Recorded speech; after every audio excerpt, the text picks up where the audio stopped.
President ಸಾಹೇಬ್ರೆ, party fund ಬಗ್ಗೆ ನೀವು ಯೋಚನೆ ಮಾಡಬೇಡಿ. ಪಾರ್ಟಿಗೆ ಕೋಟಿಗಟ್ಟಲೆ ದುಡ್ಡನ್ನ ನಾನು ಕೊಡ್ತೀನಿ. ಒಟ್ಟಲ್ಲಿ ನಮ್ಮ ಪಕ್ಷ ಚೆನ್ನಾಗಿರ್ಬೇಕು, ನಮ್ಮ ಪಕ್ಷನೇ ಗೆಲ್ಲಬೇಕು. ನಾಳೆ ಟಿಕೆಟ್ ಅನೌನ್ಸ್ ಮಾಡೋ ಡೇಟ್. ಈ ಮೋಸ ಮಾಡಿದವರು, ಅನ್ಯಾಯ ಮಾಡಿದವರು, ಹೆಸರು ಕೆಟ್ಟೋಗಿರೋರು, ಇಂಥವ್ರಿಗೆ ಯಾವುದೇ ಕಾರಣಕ್ಕೂ ಟಿಕೆಟ್ ಸಿಗಬಾರ್ದು. ನನ್ನ ಮಾತಿನ ಅರ್ಥ ನಿಮಗೆ ಗೊತ್ತಾಗ್ತಿದೆ ಅಲ್ವಾ? ವೀರುಗೆ ಯಾವುದೇ ಕಾರಣಕ್ಕೂ ಟಿಕೆಟ್ ಸಿಗಬಾರ್ದು. ನಾಳೆ ಅನೌನ್ಸ್ಮೆಂಟ್ ಬಂದಾಗ ನಾನು ಖುಷಿ ಆಗ್ತೀನಿ ಅನ್ನೋ ನಂಬಿಕೆ ನನಗಿದೆ. ನೀವು ಗುಡ್ ನ್ಯೂಸೇ ಕೊಡ್ತೀರಾ ನನಗೆ ಗೊತ್ತು. Anyway, thank you.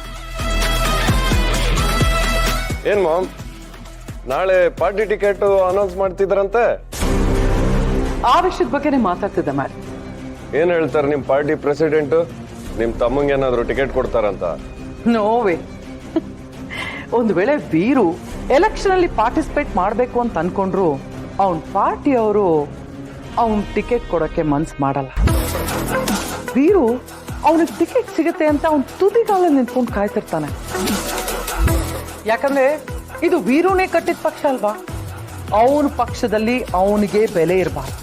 ಅವನ ಪಕ್ಷದರೆ ಅವನನ್ನ ಹೊರಗಾಕ್ಬೇಕು. Super ma'am. ಪಾಪ ವೀರು ಮಾಮನ ಅದೃಷ್ಟನೇ ಸರಿ ಇಲ್ಲ. ಅವನೇ ಕಟ್ಟಿದ ಮನೆಯಿಂದ ಅವನನ್ನೇ ಆಚೆ ಹಾಕ್ದೆ. ಈಗ ಅವನೇ ಕಟ್ಟಿದ ಪಕ್ಷದಿಂದ ಈಗ ಅವನ ಜನರೇ ಆಚೆ ಹಾಕ್ತಿದ್ದಾರೆ. ಟಿಕೆಟ್ ಸಿಗಲ್ಲ ಅಂತ ಗೊತ್ತಾದ್ರೆ ವೀರು ಗತಿ? ಅದೋ ಗತಿ. ರಾಜಕೀಯದಿಂದ ನಿವೃತ್ತಿ. ಟಿಕೆಟ್ ಅವನಿಗೆ ಸಿಕ್ತಿಲ್ಲ ಅಂತ ಅನೌನ್ಸ್ ಆಗಿದ ತಕ್ಷಣನೇ ಅವನು ರಾಜಕೀಯದಿಂದ ಹೊರಗೆ ಬರ್ತಿದ್ದಾನೆ ಅನ್ನೋ ನ್ಯೂಸು ಬರುತ್ತೆ. ಆಗ ಈ ಮನೆಗೂ ರಾಜಕೀಯಕ್ಕೂ ಎಲ್ಲದಕ್ಕೂ ನಾನೇ ರಾಣಿ.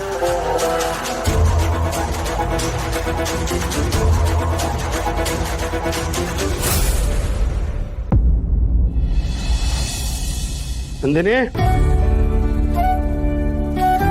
ಎಲ್ಲ ತಗೊಂಡಿದ್ಯಮ್ಮ? ಹಾ, ಎಲ್ಲ ಪ್ಯಾಕ್ ಮಾಡಿ ಆಯ್ತು. ನಾವು ಸಾಮಾನೆಲ್ಲ ಜೋಡಿಸಿ ಹಾಲು ಉಕ್ಕಿಸ್ಬೇಕಾಗತ್ತೆ. ಹೋಗ್ತಾ ದಾರಿಯಲ್ಲಿ ಹಾಲು ತಗೊಂಡು ಹೋಗೋಣ. ಪಾರ್ಟಿ ಟಿಕೆಟ್ ಏನಾಯ್ತು ನೋಡು. ಯಾಕೆ ಎಲ್ರು ಟೆನ್ಷನ್ ಆಗಿದ್ದೀರಾ? ಏನಿಲ್ಲ ಮೇಡಮ್, ಪಾರ್ಟಿಯಿಂದ ಟಿಕೆಟ್ ಅನೌನ್ಸ್ ಆಗಿದೆ. ಟಿವಿಲೆಲ್ಲ ಅದೇ ನ್ಯೂಸು. ಯಜಮಾನರಿಗೆ ಟಿಕೆಟ್ ಕೊಟ್ಟಿದ್ದಾರೆ ಅಂತ ನೋಡ್ತಾ ಇದ್ದೀನಿ. ಈ ಸಲ ಆಡಳಿತ ಪಕ್ಷದ ಎಲೆಕ್ಷನ್ ಕ್ಯಾಂಡಿಡೇಟ್ ಲಿಸ್ಟ್ ನಮ್ಮ ಮುಂದಿದೆ. ಯಾರಿಗೆ ಟಿಕೆಟ್ ಸಿಗುತ್ತೆ, ಯಾರಿಗೆ ಸಿಗಲ್ಲ ಅನ್ನೋ ಕುತೂಹಲಕ್ಕೆ ತೆರೆ ಬಿದ್ದಿದೆ. Big breaking news. ಬೆಂಗಳೂರು ದಕ್ಷಿಣ ಕ್ಷೇತ್ರದಲ್ಲಿ ಟಿಕೆಟ್ ಕೊಡೋ ಅಧಿಕಾರ ಪಕ್ಷದ ಕೈಯಲ್ಲಿ ಇರ್ಬೋದು, ಆದ್ರೆ ಗೆಲ್ಸೋ ಅಧಿಕಾರ ಜನಗಳ ಕೈಯಲ್ಲಿ ಇರೋದು. ಈ ಸಲ ನೀವು ಇಂಡಿಪೆಂಡೆಂಟ್ ಆಗಿ ನಿಂತ್ಕೊಳ್ಳಿ. ನಿಮ್ಮ ಮೇಲೆ ಓಡಿಸಿರೋ ಅಪವಾದ ಸುಳ್ಳು ಅಂತ ಆ ಜನಗಳೇ ತೀರ್ಮಾನ ಮಾಡಲಿ. ಹೌದು ಯಜಮಾನ್ರೆ, ನೀವು ಅಧಿಕಾರದಲ್ಲಿ ಇದ್ದಾಗ ಎಷ್ಟು ಜನಕ್ಕೆ ಸಹಾಯ ಆಗಿದೆ ಹೇಳಿ? ಹಳ್ಳಿಗಳಿಗೆ ರೋಡ್ ಮಾಡಿಸ್ಕೊಟ್ಟಿದ್ದೀರಾ, ಆಸ್ಪತ್ರೆಗಳಿಗೆ, ಶಾಲೆಗಳಿಗೆ ಸವಲತ್ತು ಮಾಡಿಸ್ಕೊಟ್ಟಿದ್ದೀರಾ. ಇದನ್ನೆಲ್ಲ ಜನ ಮರ್ಯಾದೆ ಇಲ್ಲ ಯಜಮಾನ್ರೆ. ಯಾರೋ ನಿಮ್ಮ ಬಗ್ಗೆ ತಪ್ಪಾಗಿ ಮಾತಾಡ್ಬೋದು ಯಜಮಾನ್ರೆ, ಆದ್ರೆ ನಿಮ್ಮಿಂದ ಸಹಾಯ ಪಡೆದವರು ತುಂಬಾ ಜನ ಇದಾರಲ್ವ ಯಜಮಾನ್ರೆ? ಅಲ್ಲಿ ಗೋಕರ್ಣದಲ್ಲೂ ನಿಮ್ ಬಗ್ಗೆ ತುಂಬಾ ಜನ ಒಳ್ಳೇದು ಮಾತಾಡಿದ್ರಲ್ವ ಯಜಮಾನ್ರೆ? ಜನರಿಗೋಸ್ಕರ ರಾಜಕೀಯಕ್ಕೆ ಬಂದಿದ್ದೀರಾ, ಈಗ ಅದೇ ಜನಕ್ಕೋಸ್ಕರ ನೀವು ಯಾಕೆ ಕಂಟೆಸ್ಟ್ ಮಾಡಬಾರ್ದು ಯಜಮಾನ್ರೆ? ಹೌದು ವೀರು, ನೀವು ಪಕ್ಷಕ್ಕೋಸ್ಕರ ಕಂಟೆಸ್ಟ್ ಮಾಡಬೇಡಿ, ಜನರಿಗೋಸ್ಕರ ಕಂಟೆಸ್ಟ್ ಮಾಡಿ. ಆ ವಿಜಯಾಂಬಿಕಾ ಏನಾದ್ರೂ ಗೆದ್ರೆ ಜನರ ಗತಿ ಏನು ಅಂತ ಯೋಚನೆ ಮಾಡಿದ್ದೀರಾ? ಹೌದಪ್ಪ, ಅವಳಿಂದ ನಮಗಾಗಿರೋ ಅನ್ಯಾಯನೇ ಸಾಕು.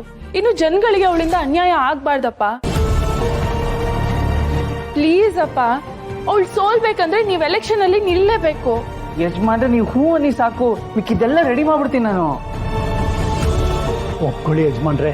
ಪ್ಲೀಸ್ ಯಜಮಾನ್ರೆ, ಒಪ್ಕೊಳ್ಳಿ ಯಜಮಾನ್ರೆ, ಪ್ಲೀಸ್. ಪ್ಲೀಸ್ ಅಪ್ಪ, ಒಪ್ಕೊಳ್ಳಿ. ವೀರು,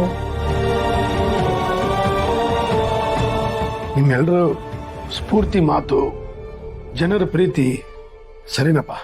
ನಾನು ಕಂಟೆಸ್ಟ್ ಮಾಡ್ತೀನಿ.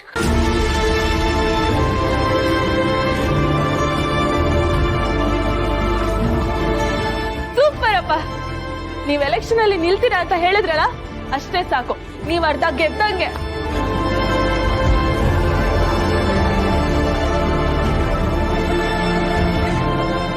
ಸರಿ, ನಮಗ್ ಹೊತ್ತಾಯ್ತು, ನಾವಿನ್ ಹೊರಡ್ತೀವಿ. ನೀವ್ ಹೋಗ್ಲೇಬೇಕಾ? ಶ್ರಾವಣಿ, ನಾವ್ ಎಲ್ಲೂ ದೂರ ಹೋಗ್ತಾ ಇಲ್ಲ, ಇಲ್ಲೇ ಪಕ್ಕದಲ್ಲೇ ಇರ್ತೀವಿ. ನೀನ್ ಯಾವಾಗ ಬೇಕಾದ್ರೂ ಬರ್ಬೋದು. ಆದ್ರೆ ನೀವು ಹಾಗೆ ಹೋಗೋ ಆಗಿಲ್ಲ, ಉಡಿ ತುಂಬಿಸ್ಕೊಂಡೇ ಹೋಗ್ಬೇಕು.